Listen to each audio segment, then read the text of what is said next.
Cool beans. JT Botha, thank you so much for joining me in studio. It's really Awesome. an honor to have you here. It's a lot of fun to be here. Yeah. I'm excited to come. Yeah. So, yeah, I really want to jump in and just, you are fighting. This is going to come out the week of your fight. You are fighting a guy in Blocker Banda who Yes. he actually has a lot of experience, Yeah. fighting some of the top guys in the welterweight division in the EFC. I just want to really jump in and ask you what your thoughts are on the matchup. You were supposed to fight someone else, Kamzat Abayev, if I'm not Yes, mistaken. that's correct. Yeah. And he had to pull out due to injury. So what is your thoughts on the opponent change, and how do you see the fight going? I'm very excited about the opponent change because I think I couldn't really find too much about my previous opponent, and nobody knew who he was. This guy, everybody has a good idea, and he's fought some big names, guys that either are champions or guys that are competing for belts. So I think for me, it's a very, it's a fight that's going to give me a lot more exposure. It's a fight that's going to give me that edge that I need to put myself on the map as the welterweight in the division to look out for to become a champion. He's fought some big names, but he hasn't fought me yet.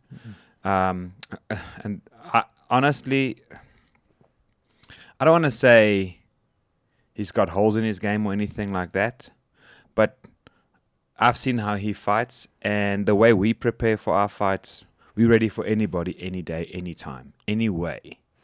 And I see a finish. I'm coming for a performance bonus. That's awesome. Like CIT always comes for finishes. Exactly. Always come for bonuses as well. I think we do that pretty well as well. And it's very interesting because most of his career he fought at welterweight. Yes, and then his last fight against Gilo Sondi Was it lightweight? At lightweight. Yeah. So he's not a natural. I would expect he's not a natural welterweight, and he's coming into this fight a little bit heavier. You coming down from middleweight Yes. into the welterweight division. The welterweight division is talent rich, and it's a great division to look at in the EFC. And I think your fight at EFC 99 is just going to be that stepping stone you need to go into those top guys Yes, who are yeah. contending for the That's title. exactly what I'm looking for. And some of the guys that are in there are also very talented. And we also have a mutual training partner, Mark Hume, who's Yes. also a welterweight. Yes. So it's going to be very cool to see how this whole thing plays out. I think it's going to be great. Just talk to us. Obviously, you have been in camp and on diet to go from middleweight to welterweight. You were a beefy middleweight already. I was a muscular middleweight. Yes, you were a size middleweight. So how has the experience been dropping down in a weight class, already being that big of a middleweight? So I kind of like always knew this was going to come. When we did our training camp at the beginning of the year at Coach's Farm, him and I had a sit down one night, and I asked him, Coach, so you've mentioned it in the past, as you go by, but let's talk about it. Why would you like me to go down to welterweight? What is your opinion of it? And I want to understand why he said what he said. And his argument made a lot of sense to me, to the point where I was like, you know what, he's right. He did want me to compete at middleweight a few times still, and then we slowly but surely worked down. However, this year, I've had 2 knee surgeries, so it did rob me of 2 fights that I've been scheduled to fight. I've been on the card, and then unfortunately I had to pull out. And after the second injury, Coach and I almost simultaneously said, look, well, we know what's going to happen now. So this was about 22, 23 weeks ago. I'm referring to the surgery, not the decision. But about 22 weeks of cutting weight, of losing fat mass. And in the beginning, it was super easy. I thought, this is a breeze. However, there was that little voice telling me it's not going to go like this for much longer. Because obviously you have a lot of fat to lose, but I was walking around at 96, 98 kilos, and I was pretty lean at 94. Yeah, yeah, you were. I mean, I used to when I fought middleweight, cut down to 92 and start waterloading there. Yeah, Whereas I had to completely change that. I lost a lot of fat, and for a very long time I plateaued. But we work with our strength and conditioning coach Scotty Mack, and we did a lot of strategies to break the plateaus, to refeeds, to fasting, to time restricted eating, to high calorie days, to low calorie days. And I've done a lot of research on it. So I actually think I'm almost like, I'm not going to say a guru, yeah, but very well educated. yeah, in that I'm debate. very well educated on this subject matter, and I think I'm able to help people now and understand what my body went through. But it was a tremendously tough journey, and honestly, I would not have been able to do it without my wife Claudia Botha. There's no way. She was the rock behind all the bad moods and the irritations and hunger pains and hunger pains. But yeah, the journey has been really well, but it's been tough. Yeah, I can imagine just 2 knee surgeries. That's already a lot of adversity for an athlete to go through. Especially, you are also a full-time athlete and coach, so your health and your safety is super important. Yes, and it's funny that you said like it was quite automatic how the decision came about. Just like it's as if it wasn't in your control anymore, so you were just like, everything what? happens for a reason. Yeah. Everything happens for a reason. So you talk about your wife, and Yes. obviously she being a massive rock in your camp, not only in your camp, but obviously going through all of this. This whole journey is. How do you guys camp together? Does she diet with you? Does she do, like, is it similar to how you guys operate? So this is actually quite a funny scenario, because she's at the point where when she looks at our dinner, she's like,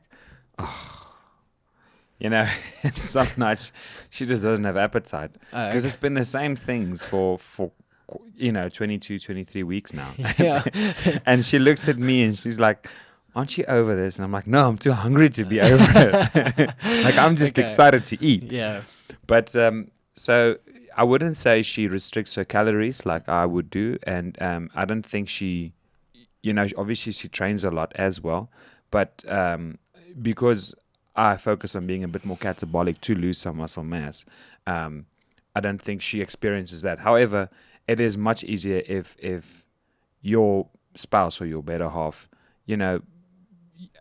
follows the journey with you and eats with you and helps prep with you. And she's been all the way. I don't know if she maybe sneaks a chocolate or something when I'm... She's definitely sneaking a chocolate. Look, I would 100% sneak a chocolate. I would 100%. I would eat a whole box of donuts on the way home. For sure. For sure. And that's the thing, is it can't be at home. So you have to finish it on the way home or when I'm away.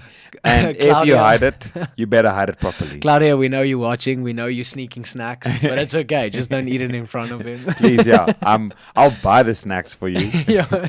but just don't eat it in front of me. It's always that's always a very something that is quite offensive to me. Someone saying like, "Oh no, you're in camp. I don't want to eat that in front of you." Then I'm like, I want you to eat it in front of me. Yeah, eat it in front of me. This is like a mental challenge now. This is like you're challenging me. Now you have to do it. So there is something about feeling hungry that mentally pushes you to, especially if your stomach growls and you feel like, okay, I'm going to push through this, I'm going to bite down. I think the biggest challenge comes in when your blood sugar drops and you start feeling like annoyed and you have to do regular stuff like coaching or working with people. Because other than obviously your diet has changed quite a lot, but your day-to-day hasn't changed. You are still coaching, it's picking training. up. Yeah. We work very hard. We work very hard to manage and run a gym, coach kids classes, coach strength and conditioning, work with clients, work with people. And it's hard work, especially the kids. They really Yeah, they really suck the life out of you. yes, they do. But it's also so rewarding, for everyone that doesn't know. Like we have the Little Legends Yes. MMA program together, and we run that, and it's such a rewarding. It's such a rewarding thing to do, because I think I can see development quicker in the kids than you do in like adult classes. Yes. I personally have like a handful of adult clients that I teach, but I enjoy the kids program more just because they are like little sponges. Yes, they can- and when they get something right, your heart just like yes, Yeah. yes, man. especially like the stuff we teach them is not easy. No. Like I think the first time I learned how to do a double leg, I was about 14 years old. Now we have 6-year-olds Doing double leg takedowns from both sides. Yeah. They are shooting literally from both sides. and it's kids. I mean, I say this was a vision that is a brilliant vision. This is where our sport's headed. The future champions are the ones we're coaching now. Yes. And that's why I firmly believe you and Drickus are the guys who set the pavement, but South Africa is coming to take over the world. Yeah, 100%. I think in terms of the sport, I think South Africans are already quite crazy. For sure. And they For are sure. wired differently. Yeah. They work incredibly hard. Well, I think the guys that will make it in the sport will be natural hard workers. Yes. And now you're just giving this platform, you're literally giving them the techniques on a silver platter. All they need to go do is learn those techniques. Yes, and just put in the hard work and time. Yeah. So with your fight coming up, we obviously you have like the diet is 22 weeks. Your training, how long was your fight camp in terms of training? So that's also another thing. I never ever stop training. I mean, you as well, you would know that we're professional athletes. So it's January to December, Monday to Saturday, Sundays we take a break. Yes. Although I'll do some active recovery, but it's 2 to 3 sessions a day, and you never stop working. That's what I love about the way our team operates. Is we're able to take a fight anytime, given injuries and stuff like that. But we professional working athletes, Yeah. and I think that in itself makes our preparation better. But for this fight, I mean, I've been scheduled to fight twice before, so and I've never taken a break from training. Yeah. Even though I did had injury, I would still work. I would still work around it. Cycle, swim. I did a lot of swimming. Then you do some bag work. You work around the knees. You work around the shoulder. It depends on whatever's sore, but you never stop. Yeah. You know, and I think that's the work ethic in each and one of our teammates as well. Yeah. The whole gym, the whole team, and it's always like we work together. Like we do strength together. We go swimming together. Yes, we do have our individual sessions, but we all know what sessions are important, and then we do them together. Yeah, that is so cool to hear, because like even this morning, because we had a monstrous session yesterday. You guys had a session yesterday. it was rough. So even this morning, I like got to the gym and was like, man, I don't know. Like, I know I have mandatory sessions. So like pro session is like out. I think this morning it was about just it was a bit over an hour. Over an hour, and then we had a monstrous strength session. We got that program yesterday as well, and I was like, strap in, boys. This is gonna be hard. So getting to the gym, I try and do 3 sessions, every single day. Try and do a morning session, early morning, like start at 20 to 6 already. Yeah. Take a small break after the first session, and then 2 straight after. Yeah. And then got to the gym, was like, man, I don't know how I'm gonna do, because I know I have to do the other 2. Yeah. I don't know how I'm gonna do this one. And then even then we just like, okay, so we're gonna just dial it down a little bit, but we didn't do nothing. Yeah. We stretched, Exactly. we rolled out. Consistency. Yeah. Is there anything that has changed drastically, or like training wise? Has there been anything that you have done differently in this camp compared to your previous fight camps? I would say that one of my opportunities for improvement was fitness. Okay. And I actually identified that last year. in my May fight last year. And I went on a journey of figuring out what am I going to do to improve this. So I actually did a course in conditioning, MMA conditioning specifically. And with that knowledge, I actually started just over a year ago with building a proper aerobic base, doing sessions, a lot of extra sessions to fix that aerobic base.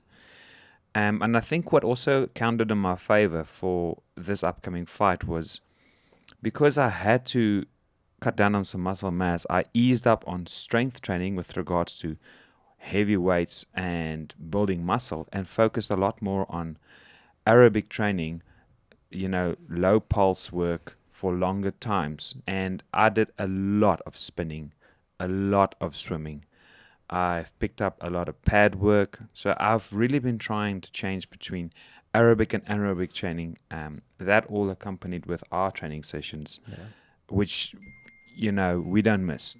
There's no excuse. You don't miss training sessions. Pro sessions are have to be mandatory. There. Yes. You literally have to die. Like if you message you're not coming, everyone's asking who's dead. What's the reason? And then if you don't have a good reason in the back pocket, you are screwed.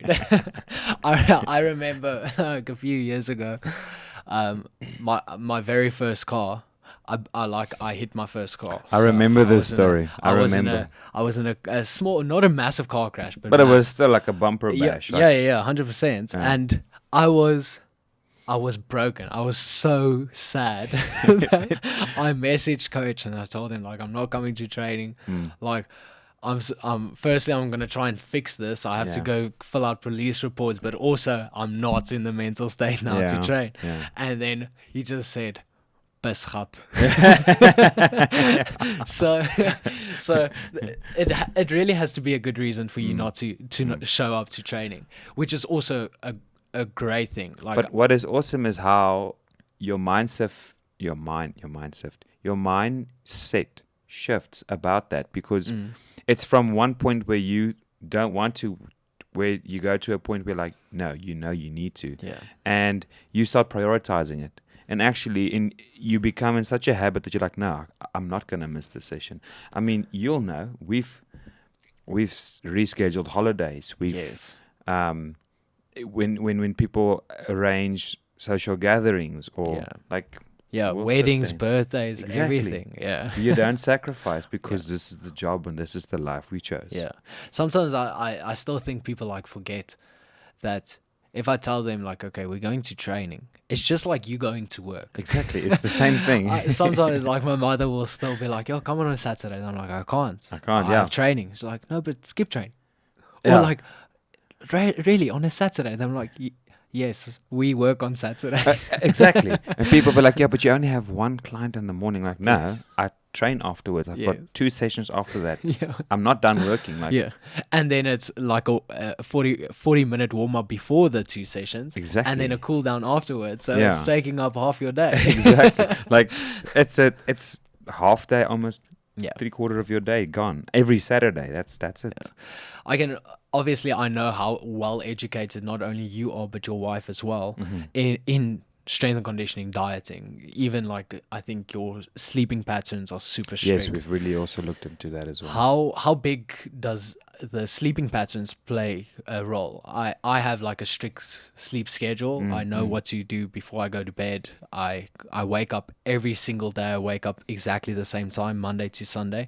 How big has that played a role? And do you also get like weird dreams? Because I think from starting a very strict schedule, like I get weird dreams. Yeah. So, you know what? So actually, this brings me always to a discussion I have with people when they approach me with regards to questions on they want to lose weight. I always ask them why. The why is very important, because if you tell me you want to look good on a holiday, I'm like, your holiday's not going to go anywhere if you've gained or lost 10 kilos. It's still going to be there. That's very true. That's a great. Or people want to go to a wedding and then they want to lose weight. I'm like, did they invite you because you skinny, or they want you skinny, or I don't know.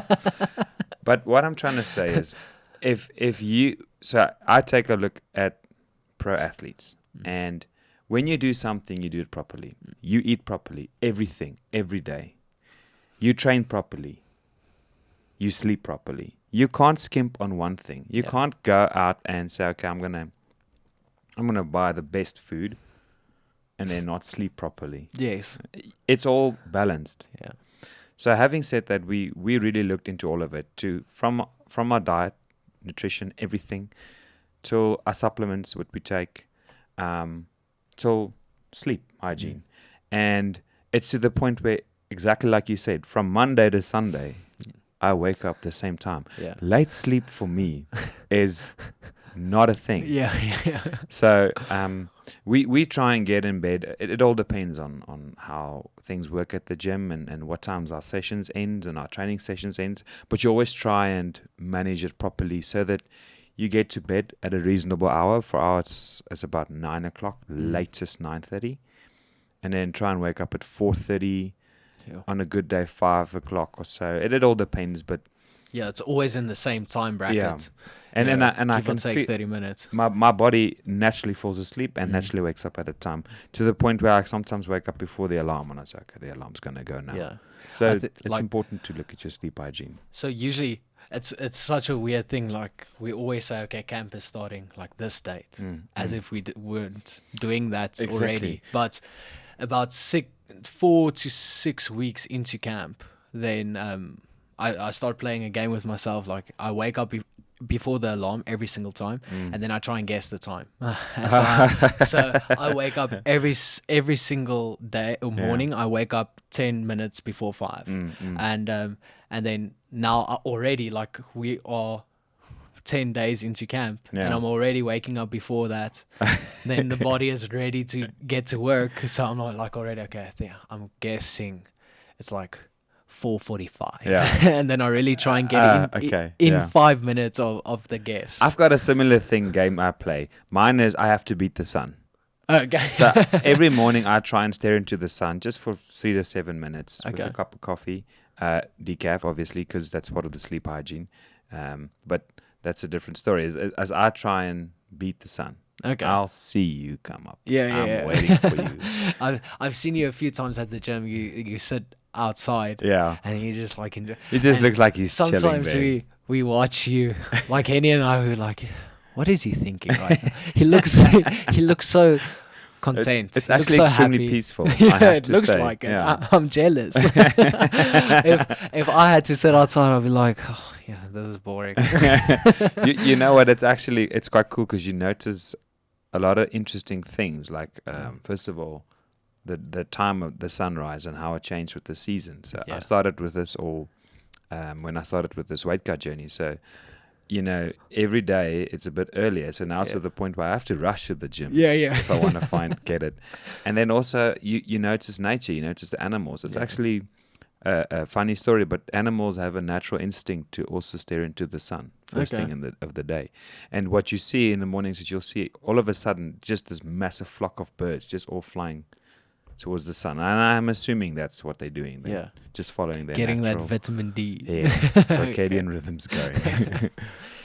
You take the sport insanely seriously with all aspects, and I'm pretty sure that you probably watch a lot of fights as well. I definitely try. Yes. What is your the guys that you look up to, and your favorite fight of all time? Cool. You know what? This is going to sound like such a cliche, but guys I look up to are teammates. I look up to Drickers. I look up to you. I looked up to Michiel when he was still competing a lot, because for me, I believe that you become the person that you surround, the people you surround yourself with. So if I surround myself with like-minded individuals and people who are driven and people who strive to be champions or who are champions, then automatically I'm going to also become a champion. Yeah. And that's why people don't get it. Like one of my biggest heroes is my head coach, Coach Mornay. I mean, he's accomplished so much in his life, and his demeanor and the way he does things it channels through everything else I do. So for me, it's like I said, it's a cliche, but you guys and the rest of the team, it's inspiring to be with you, and that's why I'm super excited that this is the life I get to live. every single day. It doesn't feel like a job because I love doing it. I love being around you guys. You're my brothers. And I love the fact that everyone there has the same goal of getting each other better. Yeah. And okay, if I look at, favorite fights and favorite fighters, one of my, I don't like his personality per se and what he stands for. I know already what you're going to say. But I do think John Jones was really and is still really a phenomenal fighter because he can fight anywhere. I mean, that's the epitome of mixed martial arts. Yeah. It's being able to do everything, not just a wrestler or just a jiu-jitsu or just a judoka or just a kickboxer. This guy does everything. Yeah. And I think if you want to be the champion, that's where you need to excel at, is being good at everything. Yeah. And it boils down to how you live your life. How do you eat? How do you live? How do you sleep? How do you everything? Yeah. I think he's like he did other stuff as well. No, everything is balls to the walls with him. Yeah, but also exactly that, like balls to the wall. Like he did. If he does something, he does it exceptionally well. The Navy SEALs have a saying: everything in life worth doing is worth overdoing. I don't know how much worth there is in doing some of the stuff there, but okay. I mean, everybody has their own scale of what's worth. But he was really he was in almost that era where it was very style specific. So you had your boxers, you had your wrestlers, you had your jiu-jitsu guys, and he was really one of the guys that was super dynamic into almost going into that flow state instantly. Exactly. And his fights were just always super interesting to watch. It was never boring. Do you think he'll come back?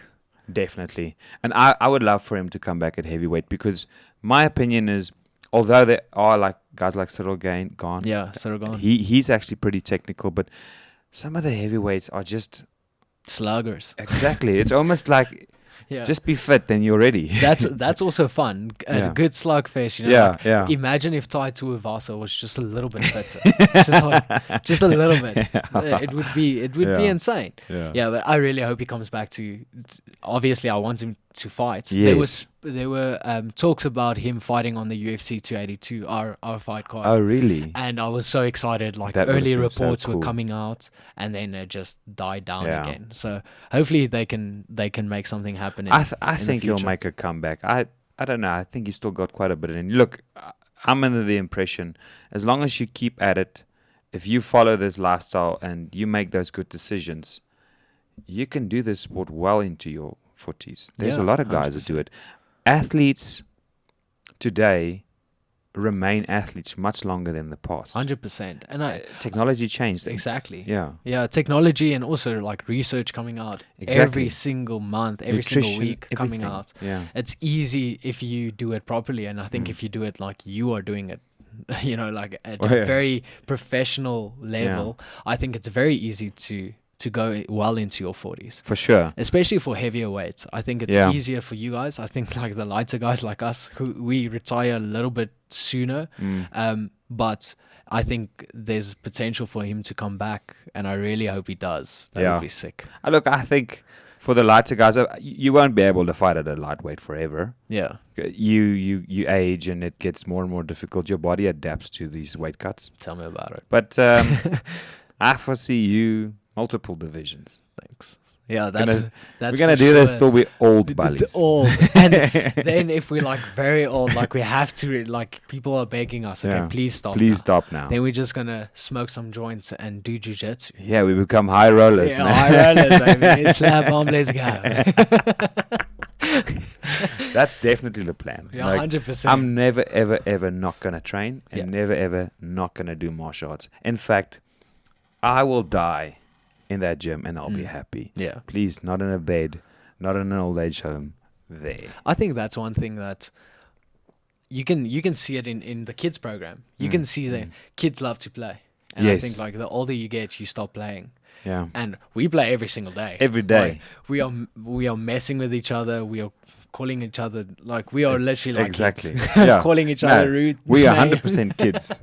I mean, but I think if you stop moving, I think like Ido Portal had a documentary, and the documentary's name was Move or Die, And that was Okay. literally one of he was talking about how essential it is to keep on moving. Movement is medicine. And focus on balance and footwork, and it's so cool to see the mental shift almost coming in of like, I'm not doing this like you said. I want to be fit for holiday. Yeah, Because no. at some stage that holiday is going to finish. Yeah. So you need to. I think your reason behind it needs to be very substantial, and I think if you get a good enough reason, it's easy to make it a Exactly. lifestyle. And I think that's maybe a good thing for all people to aspire. If you don't have a goal, Yeah. you need to go sit down and get a goal. Yeah, Because why else are you here and what are you doing? yeah, I mean, that old saying, there's two important days of your life. The first, the day you were born, and the second is the day you know why you were born. yeah, And we're all figuring out that why. But no, without a why? yeah. I quickly want to get back to your favorite fight of all time. Okay, so there are a few that come to mind. I was a big fan of the John Jones DC fights. Okay, That yes. was pretty intense. A lot of fights with Max Holloway. Yes. I've got a soft spot for Max. I've said it. I'm a fanboy. Yeah, Yeah. Really, that's one of the guys I really want to meet. Yeah. I've said it on this podcast hundreds of times. And I think it'll be so cool to meet him. I'm backing Max every single time. Also, definitely Dustin and Connor's matchups. Yes. I actually quite like Dustin as Okay. a human. His matchup, Jose Aldo and Connor as well. Jose Aldo is also for me one of the greats. Anderson Silva, Chael Sonnen. Wow, those were some awesome fights. Yes. I cannot that fight. I'll never forget that fight where I think it was the second or the first time. I can't remember now when they fought for the belt. Yeah.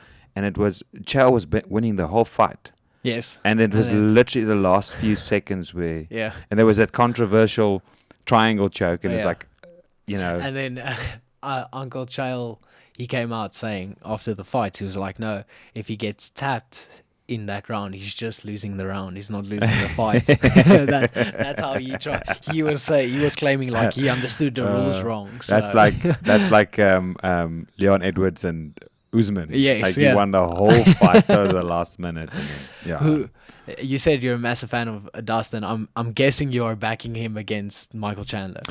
That's a tough one to call because I kind of like Michael Chandler's style as well. But I'm backing Dustin. I can relate more to him. I think he's a gentleman. I think if someone had to say you like this guy, I would say Dustin. Okay, Yeah. awesome. That's great. So I'm not going to say I'm backing him, but kind of Yeah, it's absolutely amazing just to hear the like I'm gonna say it again, but the amount of adversity that you have gone through, and now after that adversity, you were like, okay, let's load some more on there. Let's just put more on this. Let's do some 22 weeks of dieting. How about that? But I want to really wish you the best of luck on your fight. I think fans can expect absolutely amazing fight. 100% you can expect a massive fight. We'll put your social media links, and we'll also put the links of where they can watch the fights in the description as well. Cool, But yes, please. thank you so much for being here. It was I really a lot of do fun. appreciate Thank it. you. And I would love to, if we can get a third mic. Shout out to Maurice. Oh, We're gonna yeah. get that. We're gonna The get Red that. Dragon. The Red Dragon. If we can get that third mic, I really want to have you guys back on. But then I want your wife to join us as well. Oh, yeah, she'd love And it. I think there's some exciting news to come in the future For that sure, we yes. cannot talk about yet. Yeah. But just do us a favor. Just get the first CIT, baby. Let's please. A lot of people are like, hey, when's it happening? You don't need this pressure now before a fight, but all the uncles are ready to raise your kid for you. So. That kid's gonna be a savage, Yeah. honestly. that We'll kid make is a gonna plan. imagine it's a girl. She's not gonna take shit from nobody. But she's definitely gonna fight. Yeah, 100%. Yeah, Boy or a She girl, has to. you're gonna Yeah. fight. Yeah. Thank you so much for being here. I really Awesome. appreciate it. And Thank thank you, you guys all so much for watching. If you like the episode, make sure to follow, make sure to subscribe. If you want to watch if you want to listen to the audio version, it's wherever you listen to your podcasts. If you want to watch the video as well, that's on YouTube. JT, thank you so much again. It was a lot of fun. Thanks, Cam. Thanks. Cheers. Cheers.